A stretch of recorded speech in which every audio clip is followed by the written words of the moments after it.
Good evening. Shalom from Jerusalem. I met a group of young counselors, graduates of our youth movement, who had returned from a year in Israel. I asked them about their experience and what insight they had come back from this year in Israel with. Their response was almost uniform. Our role is to criticize the state of Israel. If I were to ask you where in the world I held this controversial and harsh, I would suggest that the first answer would be the US, followed by another line of options. I also assume that only towards the end of the list would you name the country where this intense conversation in fact took place, Australia. A country where a recent survey showed that over 50% of Jews identify themselves as Zionists. This is one of many examples where I have been exposed to this kind of atmosphere among our younger generation. Definitely a cause for concern. Peter Barnhart, a journalist, an American journalist, wrote the following at the beginning of this decade. Among American Jews today, there are a great many Zionists, especially in the Orthodox world, people deeply devoted to the state of Israel. And there are a great many liberal, especially in the secular Jewish world, people deeply devoted to human rights for all people, Palestinians included. But the two groups, he says, are increasingly distinct, particularly in the younger generation. Fewer and fewer American Jews, liberal, are Zionists, he says. Fewer and fewer American Jews, Zionists, are liberal. Although his remarks were directed at American Jewry, this equation does not stop at the border of the United States. In an age where the media shapes public opinion, media that is usually biased against the state of Israel, the task of separating the politics of Israeli government from the essence of the state of Israel as a nation of the Jewish people and its spiritual home becomes more difficult every day. My friend, the former Consul General in New York, Ambassador Ido Aharoni, claims that it is impossible to win the war on public opinion in everything related to the Israeli-Palestinian conflict. Probably he is right. Israel has unfortunately voluntarily created a one-dimensional definition that defines itself through the conflict. When this is the reality, it is not surprising that the leading narrative about Israel among the younger generation, the image that emerges in their eyes sometimes is narrow and one-dimensional. Moreover, if this complexity is not enough, then to us, as members of the Reform movement, we can add to it the concern, anger, and frustration from the regarding attitude of the State of Israel to progressive stream of Judaism. To name just a few issues, that status of our rabbis, marriages, giyur, conversion, the Western Wall, and this is only a short list. Add to this the insulting remarks of right-wing MKs given without any response from the Israeli Prime Minister, and the question of alienation are sharpened. A few weeks ago, I initiated the meeting between the Minister of Diaspora Affairs and the leaders of small Jewish communities around the world. Dr. Rosa, and I will not mention her family name because it's a Dutch one and I will mess it up. Anyway, she is the chair of Artseinu Netherlands and the head of the Zionist Federation there, expressed in a very accurate way the big dilemma and challenges that she and others like her are facing. On the one hand, she defends the state of Israel. On the other hand, the state of Israel is not respectful in her eyes of her values as a Reformed Jew in fields like pluralism, equality, and etc. The State of Israel was established as a state of the a Jewish nation. The Declaration of Independence called on world Jewry to unite around it. This has indeed been the case for several decades, but this changing dramatically. And in my opinion, anger is not the danger. The danger lies in apathy on both sides. It would not be an exaggeration to say that the Jewish people now faces a real danger of division. We see it in Israel, we see it in the diaspora, and we see it in the Israel-diaspora relation. The distance is increasing. The basic agreements are crashing, and the discourse is becoming more and more polarized. Everyone feels it, but we are lucky to have on our panel tonight leaders who meet the people and deal with it day and night. Everyone here has countless conversations with Jews from all over the world and can attest how each one of them sees this gap widening with each passing month. Part of that is a generational gap in many societies and communities today. But there is something else here, a strong ideological crisis, real questions that concern our lives, our Jewish existence, and the resilience of our state. Questions about our common future. How do we continue together? How do we expand the conversation about Israel? How do we make sure that Diaspora Jewry feel that their voice is heard and counted? Tonight, we have three wonderful speakers who will address those issues. Let me introduce them. Mr. Isaac Herzog, Chairman of the Executive of the Jewish Agency for Israel. Isaac Herzog, son of the sixth President of Israel, Chaim Herzog, grandson of Israel's first Chief Rabbi, Yitzhak Isaac Halevi Herzog, and nephew of Israel's former Foreign Minister, Abba Evan, was born in Israel in 1960. Mr. Herzog was appointed chairman of the executive of the Jewish Agency for Israel in June 2018. Before entering his position at the Jewish Agency, Mr. Herzog served as a member of the Knesset, the Israeli parliament, since 2003. He served as the chairman of the Israeli Labor Party since 2013, as well as the Knesset opposition leader. In 2015, Mr. Herzog was a front runner to win the election for Israeli Prime Minister.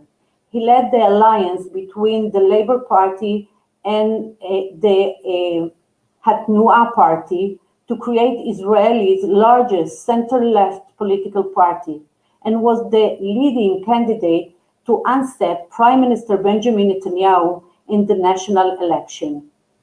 Over the past 15 years, Mr. Herzog has held several ministerial posts: Minister of Housing and Construction, Minister of Tourism, Minister of Diaspora Affairs, Society and Fight Against Anti-Semitism, Minister of Welfare and Social Services, as well as member of the Security Cabinet. He also served as a government secretary and as the Government of Israel coordinator for the provision of the humanitarian aid to Gaza in 2008-2009. Before entering politics, Mr. Herzog was a senior partner at the law firm of Herzog, Fuchs and Neiman. He lives in Tel Aviv with his wife, Michal. They have 3 sons. Our next speaker will be Rabbi Rick Jacobs, President of the Union for Reform Judaism. Rabbi Rick Jacobs is President of the Union for Reform Judaism, one of the most powerful forces in North America Jewish life. The URJ leads the largest and the most diverse Jewish movement in North America, reaching more than 1.5 million people through nearly 850 congregations, 15 overnight camps, the Reformed 10th Youth Movement NIFTY, and the Religion Action Center in Washington, D.C. For nearly 150 years, the URJ has been the forefront in promoting an open progressive Judaism. Rabbi Jacobs is a long-time and devoted creative change agent. Rabbi Jacobs spent 20 years as a visionary spiritual leader at Westchester Reformed Temple in Scarsdale, New York. Before that, during his tenure as a rabbi of the Brooklyn Heights Synagogue, he created the first homeless shelter in a New York City synagogue. He is a tireless advocate for an Israel that is secure, Jewish, democratic, and pluralistic, with a vibrant Reform Jewish community. Rabbi Jacobs has studied for 2 decades at Jerusalem Shalom Hartman Institute, where he is a senior rabbinic fellow. Rabbi Jacobs irregularly featured in media outlets such as the New York Times, the Washington Post, Haaretz, the Forward, NPR, and the CNN, among others. Rabbi Jacobs and his wife Susan K. Friedman have 3 children, Aaron, David, and Sarah. The last and not least is Mrs. Sonia Guntner, chair of the European Union for Progressive Judaism, EUPJ. Sonia currently serves as the first ever continental chair of the European Union for Progressive Judaism and as a vice chair of the World Union for Progressive Judaism, the WPJ. She lives in Köln, Germany, and has been involved in re-establishing progressive Judaism in its country of origin for well over 20 years. Professionally, Mrs. Guntner is co-founder and headed an international school before setting up an independent NGO promoting better education and faster education reform. Thank you all for joining us this evening and giving us your time. Mr. Herzog, you will be the one to start the discussion. Thank you very much, Gusti. I want to thank you personally for inviting me and for this and for your outstanding work. We work a lot together on behalf of the good cause of the Jewish people in the state of Israel. It's always a pleasure. I also want to thank Rabbi Leah Mulstein, who initiated this discussion, as she is also a very important member of the executive of the Jewish Agency. And of course, to welcome my good friend, Rabbi Rick Jacobs, with whom I just spent a webinar or a Zoom call with the Speaker of the Knesset, which was an interesting experience because Speaker Levine, of course, holds certain views, but his opening statement, which expressed a lot of affection and closeness, enmity, of course, with the entire Jewish world, was extremely important to all of us. Whilst having different views than what one would welcome in the URJ, and nonetheless, a very open discussion went forward. And I want to welcome Mrs. Gunther. Thank you very much for being with us, and delve straight into the topic. So actually, I want to touch on 3 points. Number one, because the title is the role of Diaspora Zionists in contemporary discourse. So there is a major role to Diaspora Zionists, and your involvement, everybody, in the Zionist institutions is vital for the delivery of liberal Judaism, progressive Judaism, a reform movement, which is an illustrious and most important movement in the Jewish world. In fact, we, the Jewish Agency, being the biggest Jewish organization in the world, are staunch advocates of pluralistic Judaism in Israel. We partner with the movements in supporting activities within the state of Israel. We send emissaries to your communities world over, and these emissaries fall in love with Judaism as they've never known before. They come back home and they deliver a very strong message, which is always very important. What it is, a content of Jewish life, which is unknown to average Israelis. It's very important because by now we have a critical mass of about 15,000 emissaries who came back, and they are clearly change agents on both sides of the ocean.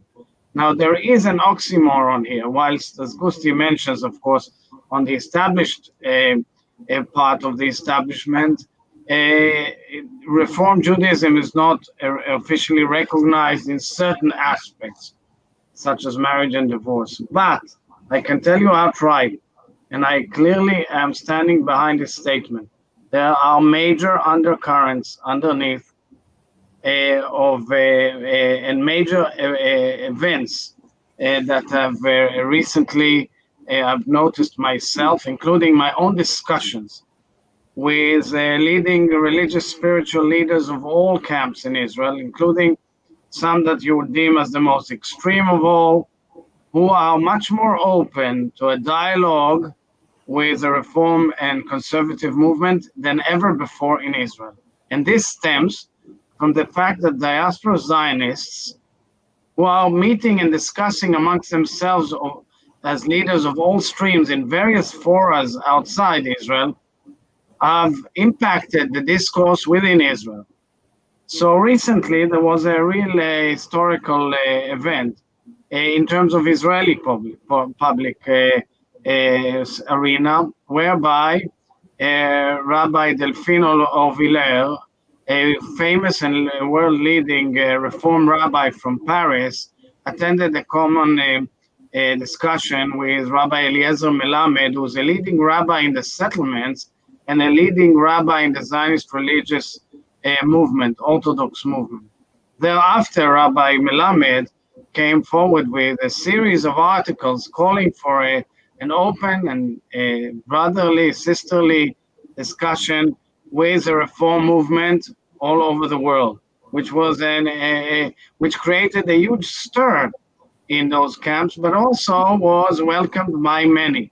And I can tell you outright that the fact that the current Minister of Diaspora Affairs, a Haredi woman, a Haredi Israeli woman, Omer Yankelevich, held a beautiful discussion with Rabbi Rick Jacobs, in which I attended on Zoom, is another simple example, a small example, which of course is not reported on a daily basis.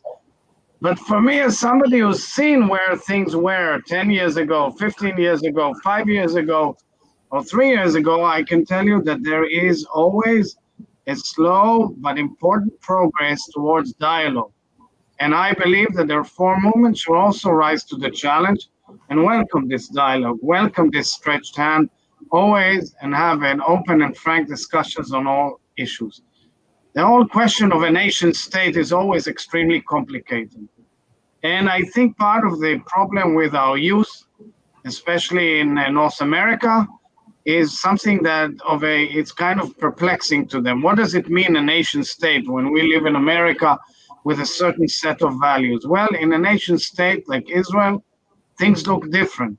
And it is our obligation to find the bridges to connect all parties, at least to have an open, frank discussion, to get to know each other. We at the Jewish Agency are investing enormous amount of efforts to introduce to the Israeli society the notion of unity, Ami unity, peoplehood and Jewish world, diaspora, and Jewish life abroad, and the same in Jewish communities all over the world. And we welcome the partnership with the URJ on these issues. Finally, two more comments on general issues. Number one, of course, the corona is a huge challenge because it's challenging minyan, the idea of Jewish collective gathering, the ability to have a prayer, a study group, or a school all over the world. And we've stretched our hands to support communities who simply were on the verge of collapse. Number two, we see a huge amount of requests for aliyah to Israel, parallel to all of this.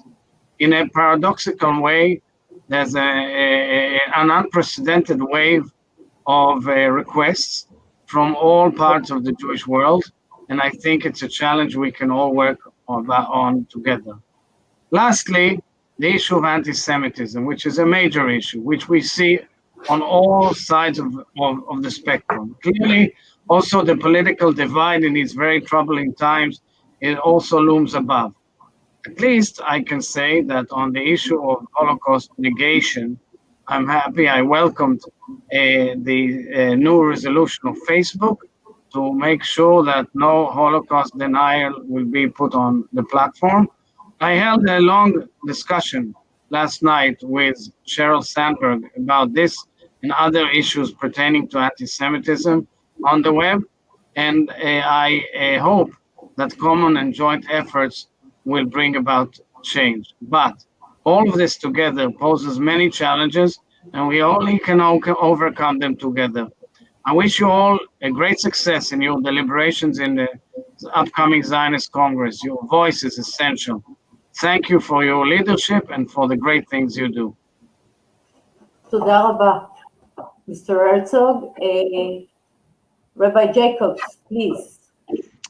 Thank you, Gusti, and it's a pleasure to be with all of you, with Sonia and with Isaac Bougie Herzog. You have been and continue to be a pillar of strength for the unity of the Jewish people and to increase the not only love for the state of Israel, but a sense of mutuality. So I wanted to start by thanking you. And again, we had a contentious conversation earlier today with the Speaker of the Israeli Knesset.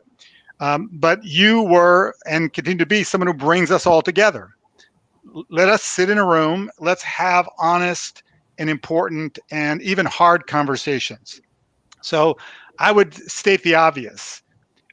The diaspora not only has a voice, it has a strong voice, it has a clear voice and a loving voice for not only the Jewish state and the Jewish people, of course, but it also has a voice for the core values of our Jewish tradition. And what I would say first and foremost is that we bring those values wherever we are. We may be at a protest in Kenosha, Wisconsin, against another shooting of a Black American. We may bring those protests to the streets of South Tel Aviv, wherever we are. We bring our values of a Judaism that speaks to the core issues of the world that we are in today. And we also bring a love of the Jewish people. I want to just offer a reflection. So we had this conversation earlier today with Yariv Levin, who is now the Speaker of the Knesset. And he highlighted all of these tensions. And he highlighted that in North America in particular, assimilation is the largest challenge that we face. And I shared with him years ago when I met him in the Knesset that the truth is we are standing at the door to Jewish life, but he accuses us of helping Jews to go out the door when in fact we're at the door bringing more people into Jewish life deeply. And what we've learned over these last months, particularly during the coronavirus, is more people are hungry to experience Jewish community, the wisdom of the Jewish tradition, and the love and complexity and diversity of the Jewish people. And that's something I think for us to celebrate when we come together. I want to also just highlight what has been clear. There were days in the past when the diaspora felt like Israel was this poor cousin that we needed to make into a mitzvah project, that we have to always help and raise money and fight for. And then in recent years, there are some people who see that having reversed, that the state of Israel is strong, it's a startup nation, it's a military power. It is recognized in so many places as a leader. So that Israel now will help its poor cousin in the diaspora. I think we're at a moment where we are in a two-way mutual relationship. It's our job to strengthen each other. It's our job to stand up for each other. It's our job to stand up for the values that are oftentimes challenged. Those values not only include Torah study and observance of holidays, it also is a tradition that is impatient with injustice. And those are issues that we raise our voices to, but we do it here in the United States and we do it here in Canada. We do it because we love and feel a sense of investment. So for us, particularly in the United States, in the last couple of years, we've had to literally raise our voices about the things that matter most to us as Jewish people, as people of conscience. And when we go to Israel, we also raise our voices for those very same issues. And what's not always well known is that very often in progressive circles here in North America, we are the loudest, strongest advocates for the state of Israel. And that is critical in the world that is going to be in the coming years, where that conversation is particularly challenging. I also want to just tell a story to me about our partnership with the Jewish Agency. Bougie has been in this work long before he got to his new position, important position at the Jewish Agency. And I'll just tell a story. We were visiting with a delegation of North American URJ leaders in Israel. And we were at a Shabbat service in the northern Negev, and we were sitting with the founder of the congregation. And one of our leaders said, "How did you come to found a Reformed congregation in this community?" And she said, "Green Family Camp in Bruceville, Texas." We said, "Wait a minute. How did that lead?" That's a reform. That's one of our URJ summer camps. Beautiful, powerful camp. She said, "Well, I was sent as a shlicha. I didn't know the Reform movement. I didn't really know much about American Judaism or anything that went on there, but I went." And what happened there is I brought my love of Israel and planted it in the hearts of all the campers. But amazingly, when I got back to Israel, I realized that the Judaism I experienced there was so powerful. And I wanted to make sure that my children had that option here. So I wanted to found a synagogue where we could be Jewish in that pluralistic, very joyful, and very inclusive manner. So here we are. We sent a shlicha to America to bring a love of Israel. We sent her back to Israel with a love of Judaism. That's part of the two-way street of our work. And I think we need to be better aware of each other's strengths. I know that's one of the things we're working on in the Israeli school system, that they learn about the diaspora. I was recently in the old Beit HaTfutzot, which used to be the museum for the diaspora. And when you went in previous years, the diaspora wore a series of dusty, very depressing models in one big room. And you walked through and you said, "Oh my gosh, the diaspora, it's dead. Look, all these periods, all these places." And it made it for the particularly the Israeli students who would come, and see, "Oh, thank God we're in Israel, because look, the diaspora, everything is lost." And now when you go, you see the vitality. Again, we have our challenges. I think Israel has one or two challenges as well, but we have our strength. And that's something very powerful to be able to share and to do so with pride. My last point is that we do something here in North America, and I know Sonia will talk about it, around the wider global Reformed Jewish community.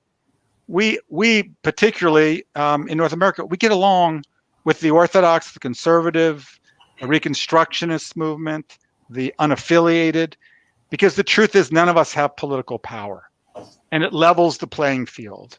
And that isn't the case in many countries around the world, but it is true here.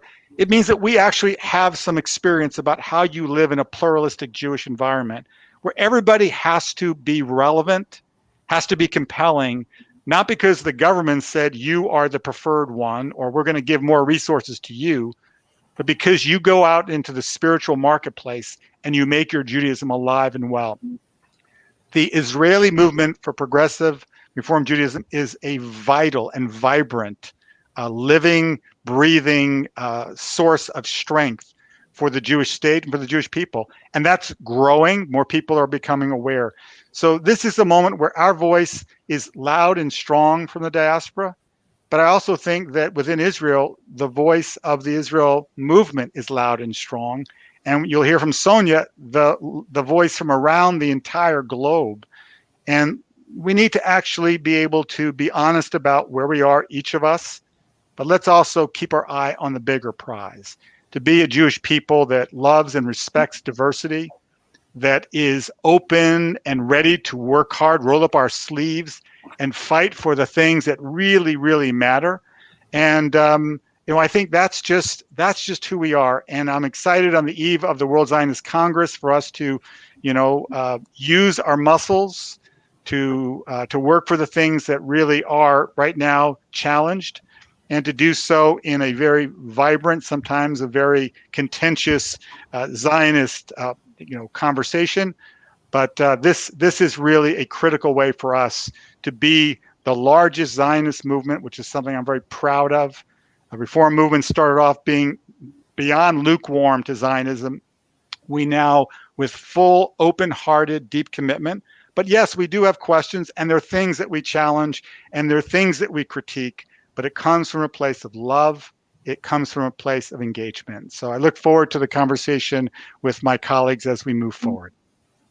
Thank you. I think that the message that I hear from you is to celebrate the diversity and to build the connections based on mutual respect and listening to each other. That's the message that Sonia, Mrs. Guntner, please. Mrs. Braverman, thank you very much, Gusti, for having me. And Mr. Herzog, Rick, it's a delight and a pleasure for me to be joining you on this panel. And thank you very much for your very thought-provoking and multifaceted presentations. I'm going to try and add a European perspective to this topic before I try and connect it to a more global and World Union context, which Rick has already referenced. And I would like to go back, in order to do that, to the very title of our session. And I felt that for a voice to matter, to be heard, to make an impact, it needs to be authentic. Both the speaker, the sender, and the listener, the recipient, need to be convinced that this voice is authentic and it is legitimate. And when we take the question of authenticity, legitimacy to a European context, I have to say this is a fairly complex issue, and I will try and highlight a couple of observations and a couple of developments to illustrate that for the purpose of this session. Rick, you just said the dusty diaspora, and I know exactly what you're referring to in terms of perception. And I'll give you one example from a very personal background, which sort of is one way of connecting to the diaspora. It is dark now, but behind me, just about half a mile north, is the Cathedral of Cologne, and next to it, the old Jewish quarter. And as you may know, Jews have lived in Cologne for 1700 years of documented history. And there is a mikveh here, just literally a stone throw away from here, which was built in the 7th century, and for the past 1300 years has been doing what it is doing still now every day. The levels of the water in that mikveh reflect the levels of the Rhine just adjacent, the river just adjacent here to this building. And when that is sort of a tangible reality in your everyday life, you'd think that if one chooses to connect to history and chooses to connect to the Jewish heritage, the question of authenticity should not be one. But really it is, and it is very, very important to be aware of that. There are many such examples across Europe, of course, in all different ways of culture, of the rich heritage of Jewish life. And I want to stress that, of course, post-Shoah, many people have chosen not to connect to that heritage anymore and have made a very conscious decision about it. But how does that work today?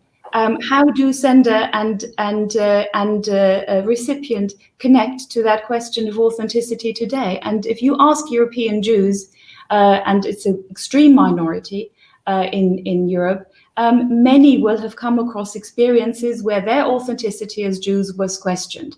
I'll give a sort of slightly funnier example. When, as then chair of the UPJ, I was in touch with government officials, it would regularly happen, not too long ago, 10, 15 years ago maybe, that people complimented me on my excellent German. Now, German is my first language. It should be good. But the general perception was that as a Jew, there's no way that German is not a foreign language for you, which can be very unsettling in the country that you live in and in the environment that you live in.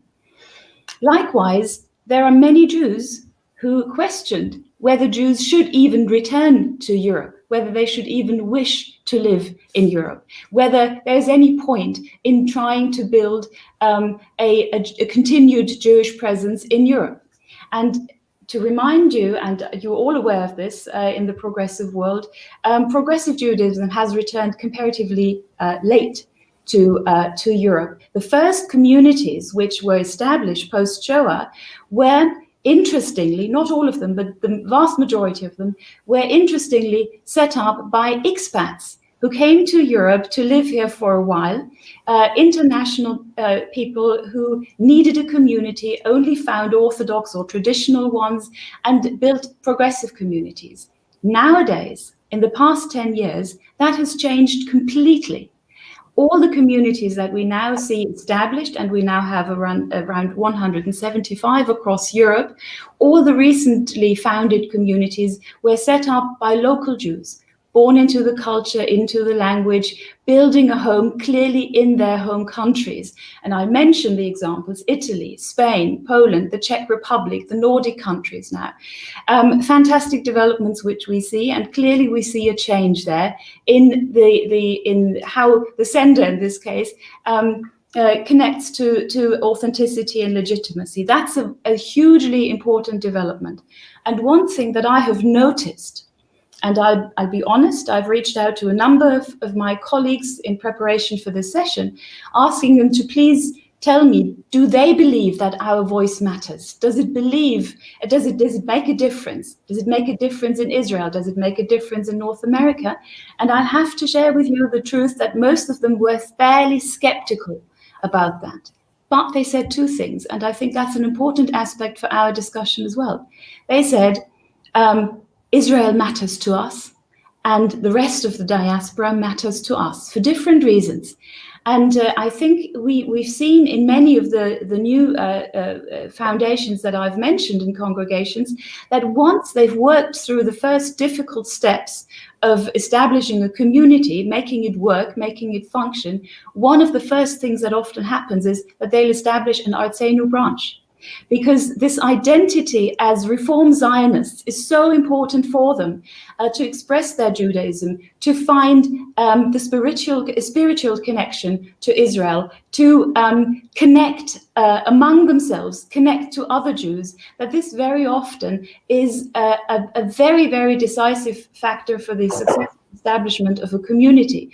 And obviously the connection to the organizations we work with in Israel is hugely important. So I think that is an important factor that we must not forget, regardless of how impactful our voice actually is. We struggle to very often even raise our voice, express it. But this common bond is a huge inspiration and a huge source of identity and belonging wherever Jews choose to live these days. And the same is true. Sonia, sorry for interrupting. Mr. Sure. Herzog we will get back to you. Mr. No Herzog has to leave, and I want to give him a chance to say goodbye and to say something. I have many questions to you coming from other parts of the world. We might need another session with you. But just to give you a chance for your comments before you leave us. Sorry, Sonia, again. Well, thank you. Actually, my plan was prearranged and agreed. It's not that I'm leaving out of impoliteness, but I have a predated Zoom call now, and I wanted very much to participate in this very important session. This was fascinating, actually, to hear you, Sonia, and definitely you, Rabbi Jacobs. This was very interesting because it covers all spheres of the dilemmas of being Jewish and what it is. But I do agree that things, you have to see if you look at the empty side of the cup or the filled side. And I think on the filled side, you see a lot of impressive things world over. You are very well-organized movement all around the world. People turn to you. People are interested. And there are questions. How does one connect what I always say, Jerusalem and Babylon, the 6.5 million Jews in Israel, and the 6.5 million Jews in North America, and the rest of a few millions around the world, to one big saga of a beautiful mosaic of Jewish life, which is always very, very interesting and challenging. So I would say in conclusion that as we enter the next phase in the both in the Zionist institutions and as we will be over the US elections soon, I do believe that we should need now to relax a bit in the discourse, which is usually very, very political, and move towards a content and operational cooperation on many fronts, because there is a desire, an enormous desire from the ground, from the field, to continue to do so and enhance the cooperation. Thank you all very much and have a successful deliberation. Thank you. Sonia, sorry for interrupting, please. Not at all. We knew this was happening. Absolutely fine. If I may, I'll just add a couple of more aspects. I was talking about the relational aspect of belonging to a movement, which of course is hugely important for Jews in the diaspora, and Rick has really outlined it beautifully. I think the question is also, when we talk about making voices heard, where do we want to make our voice heard? And one thing that we found in Europe was that we weren't even trying to influence the political discourse here. Yes, of course, there are many views about Israel and what Israel should and shouldn't be doing, and how it affects us. And of course, we all have plenty of examples of how it actually does have a tangible effect. But we realize that one thing that we can do here in Europe is make our voice heard here. And a couple of years ago, we established an office in Brussels, which is the capital of the European Union, so-called capital of the European Union, certainly the administrative seat. And we have learned since that not only are we able to share with other Jewish partners in huge projects, but we're actually able to sit around a table with them, Jews of all walks of life, different denominations, different orientations, with completely different agendas. But as Rick has pointed out, what we bring to the table is an understanding of a reality of pluralism, a reality of diversity. We bring the tools, we bring the reminders where necessary of what it means to have a respectful dialogue, but one that at the end of the day makes a difference and has an impact. We've been very fortunate in being involved in a network combating anti-Semitism, where we're reaching out for other projects which will make an impact for our communities across Europe. And all this is only possible because, of course, we have the network of progressive Jewish communities around the world that we are able to connect to, not having to reinvent the wheel every time that a problem occurs, but really being able to learn together and to grow together as a movement. We do believe that that is a hugely important task for us today, to really try and make our voice heard here and overcome this question of, is this really an authentic voice? Should we really be hearing it? And we believe that this will help us grow and hopefully overcome the very, very difficult times that we are experiencing here for many reasons. And I think it is extremely important that together we're able to show that if you are a person who defines their lives by religious values, you can still be a pluralistic person who embraces diversity and really thinks that these are core values which are and should be available to everybody, regardless of their faith or non-faith. And I think that is the great strength that we can bring together. Thank you so much. I have a few questions to you, if you mind. Is it okay? Okay. So Rabbi Charlie Baginski from the UK asks both of you, what do you see as useful approach that will enable our opinion to be received and heard. Being louder is not necessarily productive. What could be learned from those things? What would us not bring in this crisis really look like? So what kind of advices or experiences you can bring to this? Well, can I just offer, first of all, I like the question, and being loud isn't the same as being effective. I think we know that.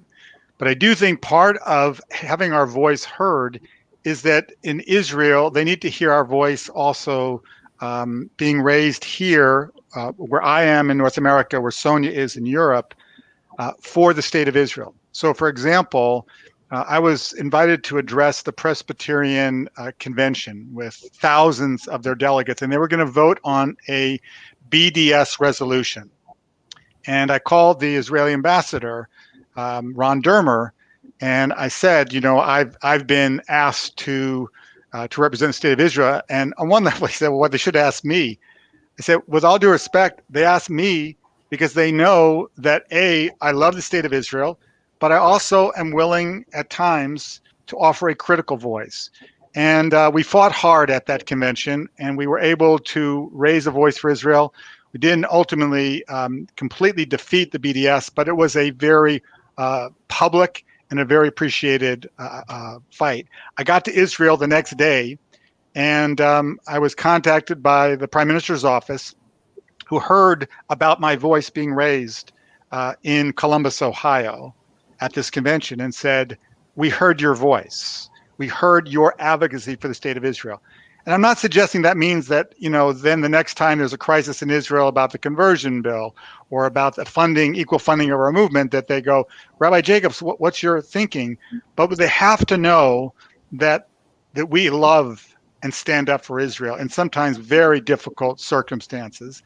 And I think build that relationship, build the trust, build the awareness of what we are about.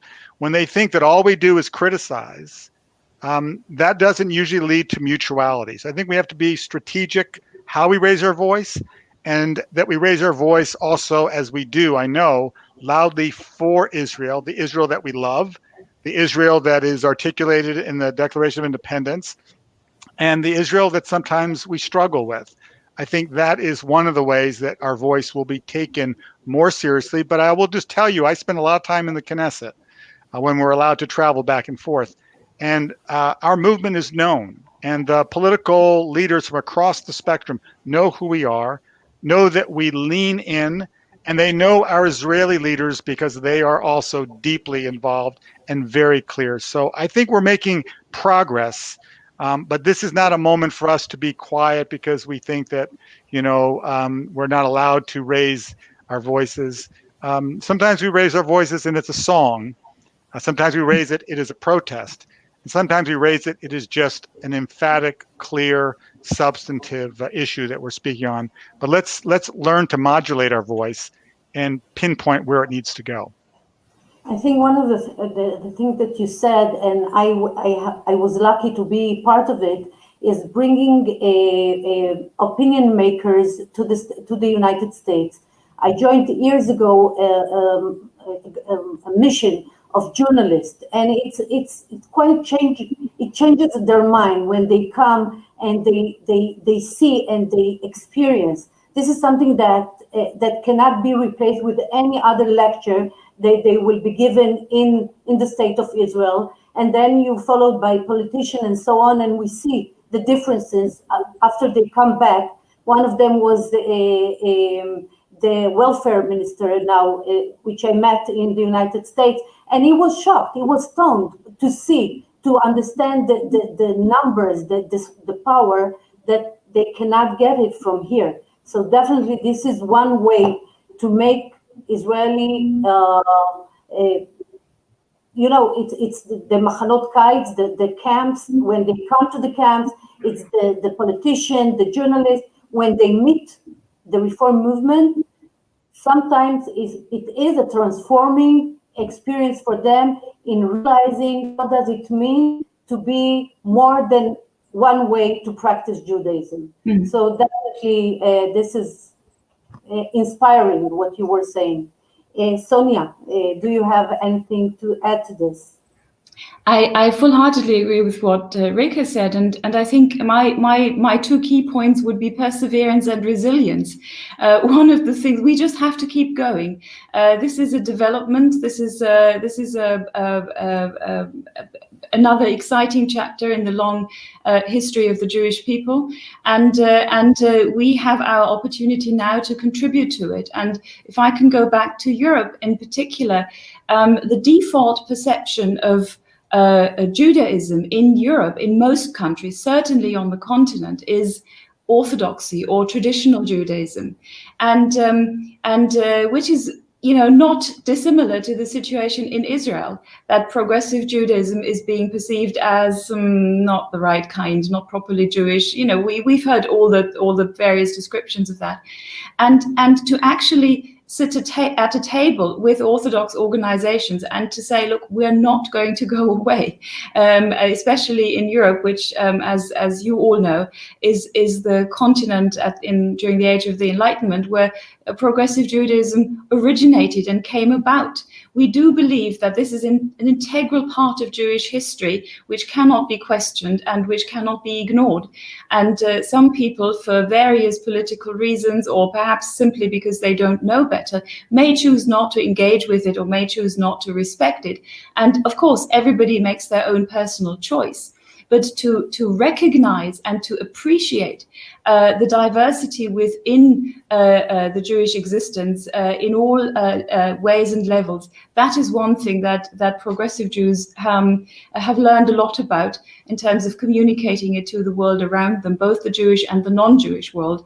And I do believe we should not be shy about it. We should use every opportunity we have to make a contribution. This world needs a pluralistic, respectful, diverse voice badly, more than ever. I have two more questions and then we will wrap up. One is coming from Australia. Steve Dannenberg is asking, my friends in Tel Aviv always told me that Israel is too important to be left to Israelis only. The WZC often confirms that. The question is, do you, each one of you, agree with this statement? I violently agree with this statement. Israel is much too important to belong to any one segment. And I think that, you know, what it means is we've got to lean in, and we have to not only, you know, pay attention occasionally at a time of an election or when there's a really upsetting bill before the Knesset or maybe a case in the Supreme Court. The building of the relationship has got to be deep. And I like to say our relationship with the state of Israel is not with a prime minister or a political party. It's with the people and the ideals. And when we build that as the basis of our Zionist relationship, the truth is, you know, governments will come and go. Political leaders will come and go. But we need to be able to relate on those levels. And when, by the way, we are with various communities in Israel and we have a chance to interact with our Reform congregations and our leaders, I dare anybody not to be inspired. And if you only look at the headlines, by the way, for the United States and for the state of Israel, if you only look at the headlines, you would not have any idea what is really going on. I, by the way, think those headlines are worth reading, and I think those issues are worth fighting really hard for. But underneath it, there has to be something that's really, really powerful. And that's what we're building. We're building it congregation to congregation. We have these wonderful domim, these twins, congregations in diaspora and congregations in Israel. You should see the beautiful sharing. And by the way, on the coronavirus, one of the blessings of this horrific time, on Yom Kippur morning, I started my day with mincha in Jerusalem with one of our great congregations. So before I daven shacharit, early in the morning, I logged on, and there was our wonderful colleagues at Har El, and a beautiful, beautiful tefillah. and they were able to log on and experience what we're like. That kind of mutually strengthening that enhances what it means to be Jewish, what it means to be part of a global family. Not everybody in this global family agrees with me or you. Not everybody in my own family agrees, but that's not the point of being in a family. The point is that we actually feel such a deep commonality, and we know when one of our family members is in need, we're there. But we also know when they're not in need, we also want to be there and feel that strength. And I think we're experiencing that very intensely right now, but we have to build on that dramatically. But Israel is too important. David Hartman, my teacher, who founded the Shalom Hartman Institute in Jerusalem, he said that over and over again. Israel is much too important to leave to the citizens of Israel. Thank you. Sonia? Absolutely. Every time I have the pleasure of looking at the old city of Jerusalem, I believe there is a message to the world there, and we should all connect to it. This is not an Israeli-only matter. And I heard on an earlier Zoom call today, I heard our important teacher and leader Dick Hirsch quoted, and I hope the quote is accurate, who said, Israel is the most important region in the world, but it is not the world. And I think that really sums it up beautifully. It is Israel and the world who need to come together and as a family, sort out their differences and hopefully most of the time not have to go through differences, but enjoy the strength and be inspired and strengthened by being together and by having a joint mission in this world. I think that is what we all should hope for and what we're working towards wherever we are. The last question, and it will be probably short. It's to conclude with something tachlis, because I really believe in tachlis, to do something that has a concrete meaning. Yaron Shavit question is, how can Israel Reform Congregation be productive in connecting more Reform liberal Jews to Israel and to involved in the Zionist movement? So it's very tachlis. In one sentence, if you have an idea how to do it efficient.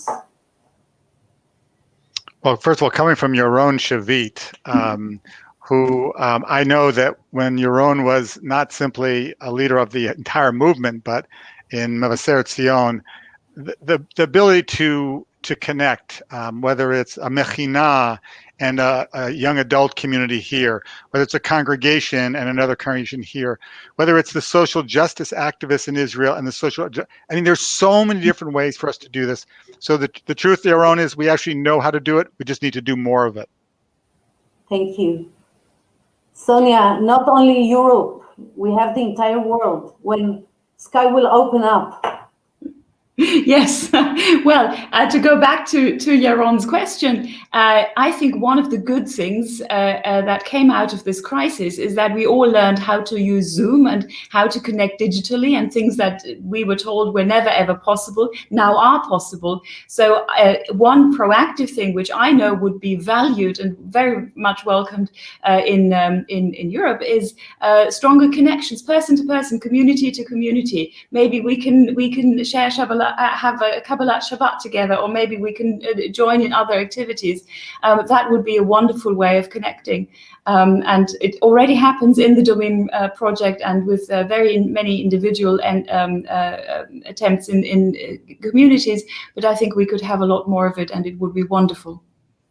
Toda Rabba. I can tell you that, I was not born a reformist. Most of my generation, we were not born reform. We barely knew that there is a reform movement in Israel, and I became a reform by choice, me and my family. So definitely I can say that we went away during the last decades in the movement in Israel, in the growth, in people that knows about the movement, and at the same time what they know about our movement abroad.